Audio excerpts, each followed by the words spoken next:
எங்க இருக்கான் இருக்கானா இல்லன்னு கூட தெரியாது.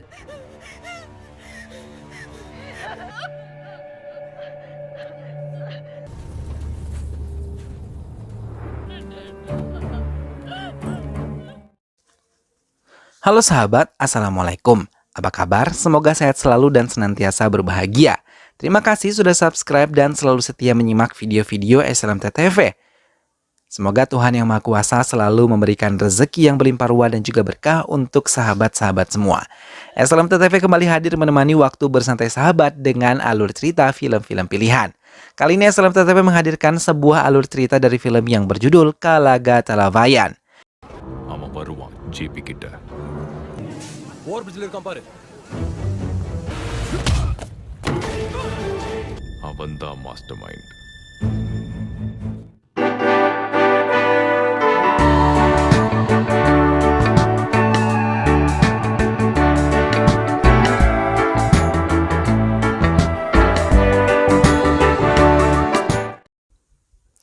Pembuatan truk Tobredor mulai dibentuk dan Mumbai truk tersebut mulai dipasarkan. Truk tersebut adalah truk jarak tempuh tertinggi di dunia dan bisa dibeli mulai 45 hari ke depan. Truk ini juga adalah satu-satunya truk yang menghabiskan bahan bakar paling sedikit dibandingkan truk lain. Penemu truk tersebut sudah 8 tahun meneliti dan akhirnya bisa mengembangkan menjadi truk impian perusahaan Fajra. Namun, manajer mendapatkan laporan kalau truk tersebut memiliki tingkat polisi sedikit lebih tinggi dibandingkan truk lain. Sementara di pabrik pembuatan truk tersebut, Perumal yang mendapatkan bantuan dari Tiruman mengucapkan terima kasih untuk semuanya. Tiruman sendiri mulai tertarik pada wanita yang ia temui di sebuah klub malam. Wanita yang bernama Mitili memperhatikan Tiruman yang tengah berbincang dengan bibinya.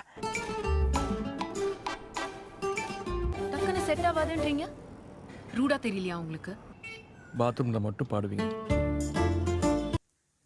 Rahasia besar tentang truk Tobredor terbongkar.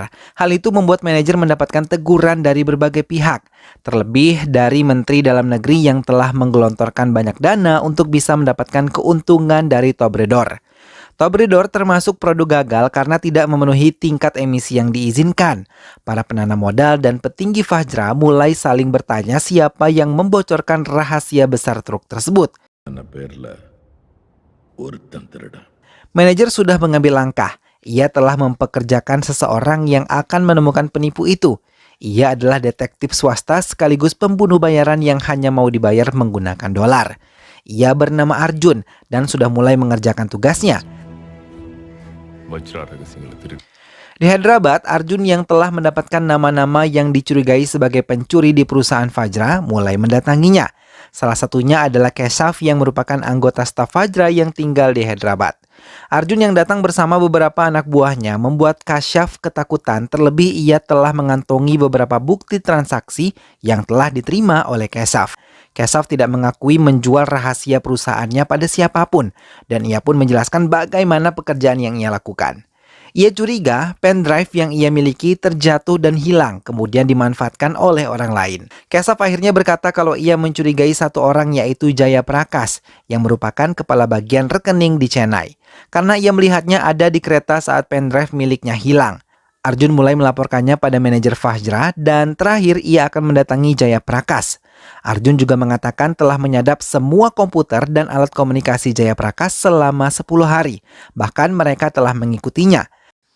Sementara di tempat lain, Tiru yang masih berusaha mendekati Mitili belum mendapatkan balasan yang ia inginkan. Karena Mitili hanya menuruti bibinya saja untuk bisa dekat dengan Tiru.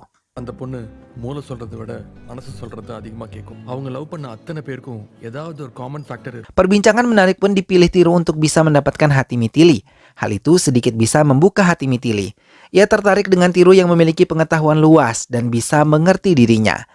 Arjun yang menyadap semua alat komunikasi Jaya Prakash mendapatkan informasi kalau Jaya Prakash akan mengadakan pertemuan. Namun Arjun dan timnya tidak menyadari kalau email yang ada di perangkat Jaya Prakash telah disadap juga oleh Tiru. Arjun langsung melaporkan pada manajer Fajra kalau anak buahnya telah mengikuti Jaya Prakash ke Trichy yang menumpangi sebuah kereta. Arjun mendapatkan laporan dari semua anak buahnya kalau mereka kehilangan incaran mereka. Arjun pun langsung memainkan rencana cadangan yang telah ia rencanakan.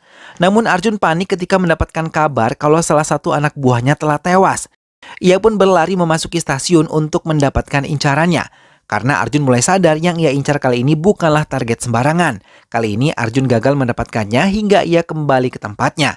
Ia mempelajari rekaman kamera pengawas dari stasiun tersebut dan mulai mencurigai suami Salu yang telah berhasil mengambil pendrive dari tangan JP tanpa disadarinya. Namun karena wajah suami Salu tidak jelas dilihat oleh Arjun, ia berusaha untuk meminta bantuan pada tim stasiun dengan rekaman kamera pengawas dari segala arah. Tapi saat Arjun mempelajari semua rekaman tersebut dengan baik, ia baru menyadari ada pria lain selain suami Salu yang saling bekerja sama. Hingga pergerakan tersebut tidak disadari oleh orang-orang Arjun karena terlalu fokus dengan JP dan suami Salu. Arjun tidak menyadari kalau Tirulah yang telah memberi instruksi dan mengalahkan semua anak buahnya.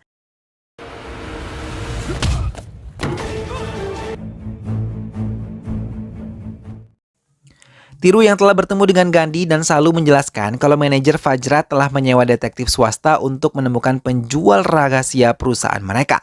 Namun Tiru sendiri belum tahu siapa detektif yang disewa oleh manajernya itu.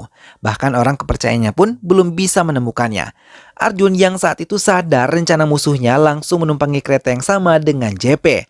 Hingga ia berhasil menangkap JP tanpa diketahui oleh Guru dan Gandhi. JP dibawa Arjun dan timnya ke sebuah tempat yang tidak diketahui oleh Gandhi dan Tiru. Arjun mulai menekan JP dengan mengancam keluarganya. Ia juga mengirim video penyiksaan yang dilakukan putri JP. Selain itu, Arjun juga mengancam akan membuat malu JP dengan video asusila putrinya.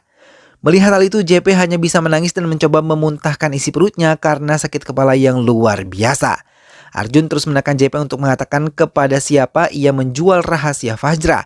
JP mulai buka suara dan mengatakan kalau lokasi pabrik truk Fajra yang terletak di Faridabad tadinya adalah pabrik logistik milik pemerintah. Hingga pabrik itu merugi dan menjualnya pada Fajra sebesar 1.800 crore rupiah, setengah dari semua hasil sebenarnya bisa mencapai 3.500 crore rupiah. Hal itu menyebabkan kerugian. Setelah membeli pabrik itu, Fajra menghentikan 400 pekerja hingga mereka mengambil apapun pekerjaan yang ada di rumah memenuhi kebutuhan sehari-hari mereka hingga sektor usaha tidak terorganisir. Tak sampai di sana, Fajra juga membeli pabrik pemerintah lain hingga menyebabkan ribuan jiwa kehilangan segalanya dan membuat mereka harus berada di jalanan. Pemerintah hanya diam karena dana yang dikucurkan oleh Fajra cukup banyak untuk membutakan mata hati pemerintah. JP tidak mengakui telah menjual rahasia perusahaannya. Ia mengaku telah memberikannya pada kelompok Whistleblower International yang merupakan badan yang menerima informasi dari setiap pelanggaran yang dilakukan oleh perusahaan korporat yang akan dipublis secara internasional. Ia menekan JP untuk mengatakan siapa kepala badan tersebut. Sementara Salu mulai ketakutan dan mulai khawatir tentang keselamatan anak yang tengah ia kandung. Arjun tetap menekan JP untuk mengatakan semuanya, tapi JP juga tetap pada pendiriannya. Ia sama sekali belum pernah bertemu langsung dengan kepala badan Whistle tersebut. Karena ia selalu mengubah suara tiap kali menelpon dirinya. JP dengan ketakutan mengatakan bahwa ia sering mendengar suara orang berbicara Korea, tapi tiap kali ditelepon dan kedengarannya seperti di dalam kelas. Arjun langsung mengutus anak buahnya untuk mencari kelas bahasa Korea yang di dalamnya terdapat karyawan dari Fajra. Hingga Arjun menemukan Gandhi yang merupakan salah satu karyawan Fajra. Namun tim Arjun mengetahui Gandhi sebagai Kartik. Arjun mengikuti pergerakan Gandhi dan tidak ingin melepaskannya kembali. Gandhi yang telah curiga terkejut ketika ia dihadang oleh 8 orang yang tidak ia kenali. Gandhi yang tahu hidupnya tidak akan lama lagi langsung menelepon Tiru dan mengatakan agar Salu tetap bertahan hidup dan membesarkan anak mereka. Tiru terkejut mendengar Gandhi yang berbicara seperti itu. Gandhi menghancurkan telepon yang ia gunakan untuk menghubungi sebelum ia menghadapi anak buah Arjun dan membuang oleh-oleh yang akan diberikannya untuk Salu. Namun usaha Gandhi gagal untuk bisa menghadapi mereka. Ia tergeletak lemah dan menghabisi dirinya sendiri sebelum ia dibawa oleh anak buah Arjun ke gudang mereka. Tiru merasa sangat hancur karena tahu pesan yang diberikan Gandhi tidak main-main. Ia tahu Gandhi adalah satu-satunya sahabatnya yang bisa memperkuat langkahnya selama ini. Tiru pun menguatkan diri untuk bisa mengatakan semuanya kepada Salu. Tiru mendapatkan informasi tentang Arjun dari rekannya. Ia diminta untuk bisa mundur dan tidak lagi muncul di Chennai. Arjun adalah mantan komando Angkatan Darat. Sudah 17 perusahaan multinasional menjadi kliennya. Memberi keamanan dan mencari pencuri perusahaan adalah tugasnya. Arjun bisa menyelesaikan tugasnya dengan sangat brutal. Bahkan ia mampu menghabisi banyak orang tanpa ampun. Tiru diminta mundur atau orang-orang yang ia sayangi akan kehilangan nyawa mereka. Karena Arjun dipekerjakan untuk melenyapkan musuh mereka tanpa jejak. Tiru menjemput Salu untuk pergi meninggalkan Chennai. Arjun langsung menggerakkan timnya untuk bisa menemukan alamat Tiru. Setelah mendapatkan alamat tersebut dan memeriksa semuanya, mereka menemukan sejumlah uang yang cukup banyak dalam berangkas yang ada di dalam kamarnya dan 8 paspor internasional. Arjun juga menemukan lokasi Bibi Bharati dan berniat untuk bisa menggunakannya untuk menemukan Tiru. Bharati yang baru saja mendapatkan telepon dari Tiru langsung terkejut ketika melihat timnya mendatangi kediamannya. Bharati langsung bunuh diri seperti Gandhi. Ia juga membakar laptop dan juga handphonenya. Namun sebelum melakukan itu semua, Bharati telah mengabari Tiru. Hal itu yang membuat Tiru sangat bersedih. Namun ia harus terus bertahan hidup agar tidak ada yang bisa memenangkan korporasi seperti Fajra. Bharati juga meminta Tiru untuk menghubungi Mithili karena ia terus menunggu Tiru agar mereka bisa menikah. Tiru hanya bisa menangis sambil memandangi handphonenya, hingga memberanikan diri untuk menelpon Mithili. Mendengar suara Tiru yang sudah sangat lama tidak ia dengar membuat Mithili terdiam karena bingung harus mengatakan apa. Hingga keduanya pun terdiam tanpa berbicara apapun. Tiru mengatakan kalau Bibi Bharati telah meninggal dan meminta Mithili untuk bisa memberinya waktu 10 menit dan ia akan menceritakan semuanya tentang dirinya. Ia juga menjelaskan tujuannya meninggalkan Mithili agar Mithili bisa selamat dari musuh-musuhnya. Sambil menangis, ia meminta Tiru mengatakan keberadaannya. Tiru terdiam dan juga mengatakan kalau ia juga sangat mencintai Mithili. Tiru akhirnya luluh dan mengiyakan keinginan Mithili untuk menemuinya. Tapi Tiru sangat terkejut ketika melihat Mithili penuh dengan luka dan 3 mobil ada di belakangnya. Arjun keluar dari mobilnya. Ia mendapatkan informasi tentang Tiru dan Mithili dari Facebook Bharati dan bergerak cepat untuk bisa menemukan Mithili. Setelah menyiksanya, akhirnya Mithili memberikan informasi pada mereka. Terlebih setelah melihat ibunya telah disiksa oleh Arjun dan juga timnya.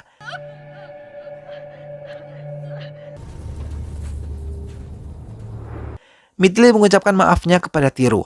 Anak buah Arjun pun mendekati Tiru dan mengambil semua barang-barang yang ada di tubuh Tiru. Sebelum Tiru dibawa oleh Arjun dan timnya, ia menitipkan pesan untuk Mithili agar tidak berbicara tentang Arjun dan timnya pada siapapun. Karena mereka adalah orang-orang yang sangat jahat. Arjun mengabari manajer Fajra. Ia meminta Arjun untuk Tiru bisa membuat video pengakuan agar Fajra bisa membersihkan namanya. Tiru mulai disiksa oleh anak buah Arjun hingga berulang kali ia tersungkur. Namun Tiru sama sekali tidak membuka mulutnya hingga akhirnya Tiru tidak sadarkan diri.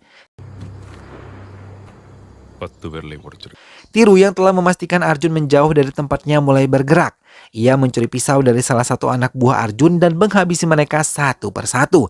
Tiru berusaha untuk melarikan diri, sementara anak buah Arjun yang lain terus menelusuri jejak masa kecil Tiru yang diketahui memiliki orang tua insinyur kimia dan bekerja di pabrik kimia yang ada di desa mereka. Arjun juga mendapatkan informasi kalau suami Bharati bekerja di pabrik tersebut sebagai chef engineer. Ayah Gandhi juga bekerja sebagai seorang kimiawan. Arjun mulai menyadari kalau mereka kini berada di Ayanar Kuruci dan berada di Union Chemicals dan Gas PVT Ltd.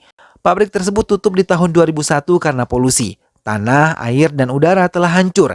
Selain itu ada pemborosan industri, bukan hanya 1 atau 2, tapi 2,5 lak ton. Banyak penduduk yang terkena penyakit namun dokter tidak menyadari hal itu. Hingga ayah Gandhi dan suami Bharati mengajukan protes kepada pihak pemerintah. Namun seminggu kemudian mereka meninggal dan mengalami kecelakaan. Hingga 1 tahun kemudian ayah Tiru mengajukan petisi rahasia pada pengadilan. Dan 3 hari kemudian orang tua Tiru tewas dalam kecelakaan yang serupa dengan suami Bharati dan ayah Gandhi.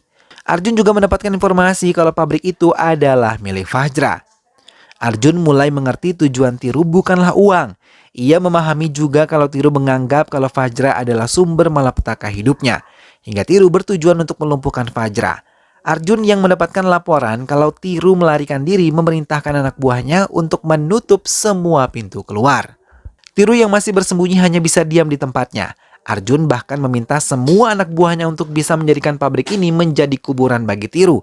Tapi Tiru menggunakan kepintarannya. Ia membuka tabung yang berisi gas beracun hingga satu persatu anak buah Arjun tewas akibat menghirup gas beracun itu. Tiru mulai keluar dari tempat persembunyiannya sambil memakai masker. Ia menghabisi satu persatu anak buah Arjun dan mengambil handphone serta senjata tajam yang ada pada mereka. Selain gas beracun, Tiru juga menyebar bahan kimia yang mudah terbakar, hingga beberapa anak buah Arjun tewas terbakar. Arjun tahu Tiru terluka dan meninggalkan jejak darah dari sepatunya. Ia juga tahu kalau Tiru akan pingsan dalam waktu 3 jam, hingga ia mengikuti jejak kaki berdarah untuk menemukan Tiru.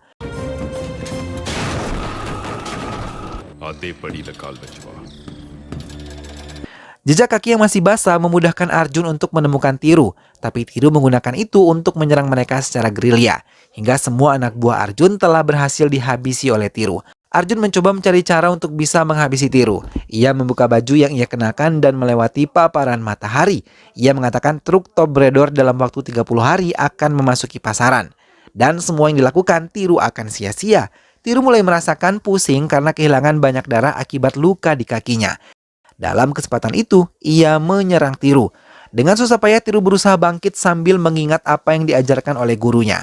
Tiru mencoba menyerang titik mematikan pada Arjun seperti yang ia latih selama ini. Hingga tak butuh waktu lama pertahanan Arjun bisa dilumpuhkan oleh Tiru. Dan dengan satu serangan mematikan lagi, Arjun benar-benar tidak berdaya. Fiat Tiwari yang merupakan CEO Fajra telah mengalami serangan jantung dan dirawat di rumah sakit setelah mendengar hubungan Fajra dan mafia Rusia terungkap di publik. Karena bisnis mereka yang ada di Amerika dan Eropa harus ditutup dan disegel. 6 bulan kemudian, Tiru mengirimkan sari dan cincin pada Mitili setelah semua yang ia kerjakan telah berhasil dan film pun selesai. Nah sahabat, itulah tadi alur cerita dari film yang berjudul Kalagatalafayan. Tiru akhirnya dengan seluruh kemampuan yang ia miliki mampu melumpuhkan Arjun yang begitu kuat.